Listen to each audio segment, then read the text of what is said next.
Okay, this is test 3 of the official SAT study guide. This is the math calculator section. Question 1. The graph above shows Marilyn's distance from her campsite during a 3-hour hike. She stopped for 30 minutes during her hike to have lunch. Based on the graph, which of the following is closest to the time she finished lunch and continued her hike? So what we're looking for here is we're looking for a flat section. Okay. So it seems like she finished her lunch right around this point, and that looks to me like about 1:40 p.m. The reason why we're looking for a flat section is because the slope of this graph represents the velocity, or in other words, speed. And the way that I can tell that is by looking at the units of my y and my x. So x is in time, which can be measured in hours, for example. So if we look at those units, right, slope is change in y over change in x. And so that's going to be measured in miles, because the y is in miles and the x is in hours. So miles per hour, for example, is a unit of speed. So I know the slope represents speed. So if she stopped, her speed should be 0, which means that the slope should be 0. And that means it's a flat section. Question 2. The table above shows the distribution of age and gender for 25 people who entered a contest. If the contest winner will be selected at random, what is the probability that the winner will be either a female under age 40 or a male age 40 or older? Okay. So we have to look at those two categories. Together, they'll make up our numerator, right? So whenever we do probability, we have a numerator and a denominator. So the numerator represents the success and the denominator represents the total. So in this case, success would be female under 40, and the success would also be male 40 plus. Okay? So now we just need to figure out what the total would be. And it looks like the total is just 25 people, right? So now we need to figure out the numbers for these two categories. So females under 40, well, we would go to females and under 40, that's 8, right? So we have 8. And males 40 or older, so we go to the 40 or older category of males, that would be 2. So we have 8 plus 2 over 25, so that's just going to be 10 over 25. That's answer choice B. Oops, looks like I forgot to start the clock. So we'll just add a couple minutes to the end. The graph below shows the total number of music album sales in millions each year from 1997 to 2009. Based on the graph, which of the following best describes the general trend in music album sales from 97 to 2009? Okay, so not a whole lot is changing here, but looks like it goes up, then it goes down, then it goes up very briefly, and then down. So the general trend is to go down after this initial upward swing here.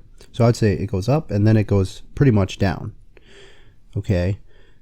Sales generally increased, generally decreased, increased until 2000. So let's see. If we're starting at 97, this would be 98, 99, and 2000. So that is looking pretty good. Then generally decreased. So yeah, after 2000, they generally decreased. So that's a good choice there. Okay. Question 4. The table above shows values of the linear function f. Which of the following defines f? Okay, so let's see. When I plug in x equals 1, I should get an output of -2. So let's try that. So in this case, x is really represented by n. So I plug in n equals 1, so I get 1 minus 3, so that's -2. That is solid, right? So I can continue, try plugging in the next one. 2 times 1 is 2, minus 4 is -2. So when I plug in 2, I'm supposed to get -1. But here for choice A, or sorry, let me see something. Hold on. Sorry. Yeah, so what I'm doing here is I'm checking this point for all of the choices. So A is good so far, B is good. Checking C, if I plug in 1, 3 minus 5, also negative 2, and then plug in 1 here, 4 minus 6, also negative 2. So all 4 choices work for the first point. So that didn't get us anywhere. All right, so now we move on to the second point. When I plug in x equals 2, I should get an output of 1. So 2 minus 3, I get negative 1. So that's no good because we want it to be 1. Here we go, 2 times 2 is 4, and 4 minus 4 is 0. So that also doesn't work. I want 1. I'm plugging in 2 here, so I get 6 minus 5 is 1, so that works. And then I get 8 minus 6 is 2, but we wanted 1. So C is the only one that works for the second point. At Lincoln High School, approximately 7% of enrolled juniors and 5% of enrolled seniors were inducted into the National Honor Society. If there were 562 juniors and 602 seniors, okay, so we can already take those percentages. Which of the following is closest to the total number of juniors and seniors last year who were inducted into the Honor Society? So we want to do 7% of the juniors, and juniors is 562. And we also want to do 5% of the seniors, and the seniors is 602. So basically 7% really means percent is divided by 100. So another way to do that is to move the decimal twice to the left. So that is equivalent to 0.07. So I have 0.07, then of means times. So I times that by 562. Same thing down here, I do 0.05 times 602, okay? Let's use the calculator. So 0.07 times 562, I get this, 39.34. And then I do 0.05 times 602, that gives me 30.1. So 30.1. Now I just have to add these together.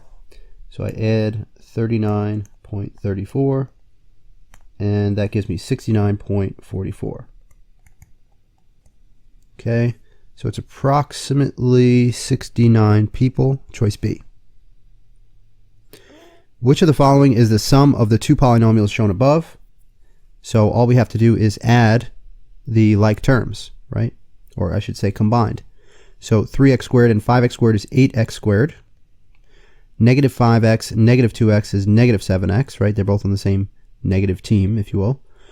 Plus 2 and negative 6, those are on opposite teams, so the numbers subtract. We take the sign of the larger.